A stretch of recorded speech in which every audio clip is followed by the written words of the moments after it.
नमस्कार विद्यार्थी मित्रांनो, बघा स्टॅटिस्टिक्स लेसन मधला आपल्याकडे एक टॉपिक आहे कोएफिशिएंट ऑफ व्हेरियन्स। बघा इथं इफ द मीन इज 82, बघा तुम्हाला इथं मीन दिलेला आहे, गिवन लिहून घ्या। मीन म्हणजे कोण x बार, बघा मीन आहे आपल्याकडे 82। स्टँडर्ड डेविएशन म्हणजे HD, स्टँडर्ड डेविएशनला आपण घेऊ सिग्मा, तो तुम्हाला इथे दिलेला आहे 7। Find the coefficient of variance, बघा तुम्हाला काय फाइंड आउट करायचं आहे, कोएफिशिएंट ऑफ व्हेरियन्स। आता कोएफिशिएंट ऑफ व्हेरियन्सचा आपल्याकडे फॉर्म्युला बघा, coefficient of variance is equal to standard deviation upon mean into 100। बघा standard coefficient of variance standard डेविएशनला आपल्याकडे काय म्हणतो आपण, सिग्मा डिवाइड बाय मीन ची व्हॅल्यू x बार इनटू 100। बघा आपल्याकडे जो सिग्मा तुम्हाला दिलेला आहे तो किती आहे 7 अपॉन मीन बघा म्हणजे x बार 82 इनटू 100। बघा कॅल्क्युलेशन करा, 7 अपॉन 82 इनटू 100 म्हणजे कोएफिशिएंट ऑफ व्हेरियन्स आपल्याकडे आहे 8.53। बघा अशा पद्धतीने आपण कोएफिशिएंट ऑफ व्हेरियन्स इथं फाइंड आउट केलेला आहे। कधी कधी हे एक्झाम्पल 2 मार्क्स साठी सुद्धा येतं आणि कधी कधी 4 मार्क्स साठी सुद्धा येतं। बघा सेम कंडिशननी नेक्स्ट एक्झाम्पल इथं आपल्याकडे आहे, बघा if coefficient of variance is 5।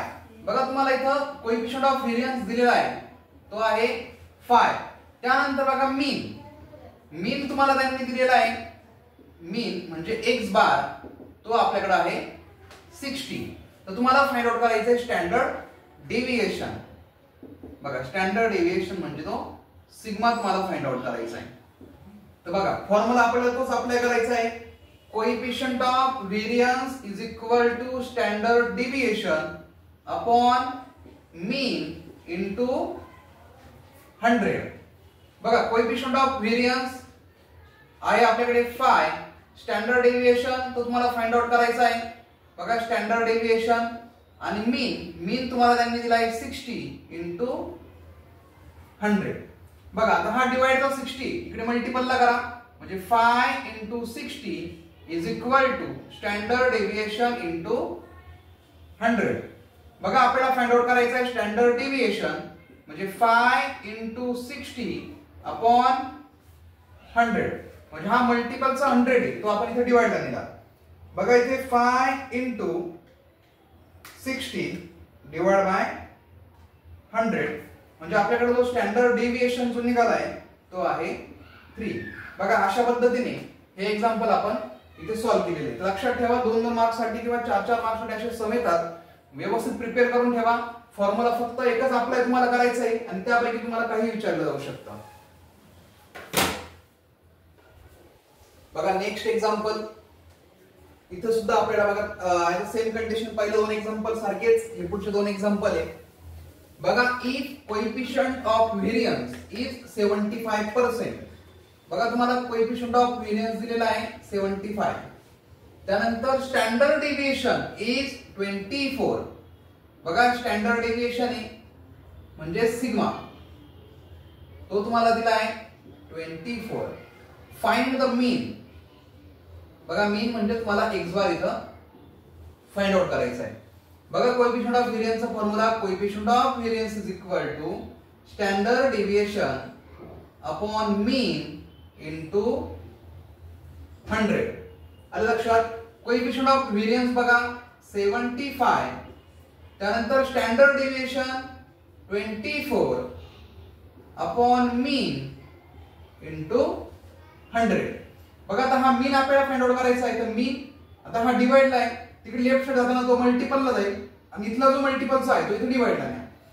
बघा therefore mean is equal to 24 upon 75 into 100। Therefore mean म्हणजे x bar is equal to,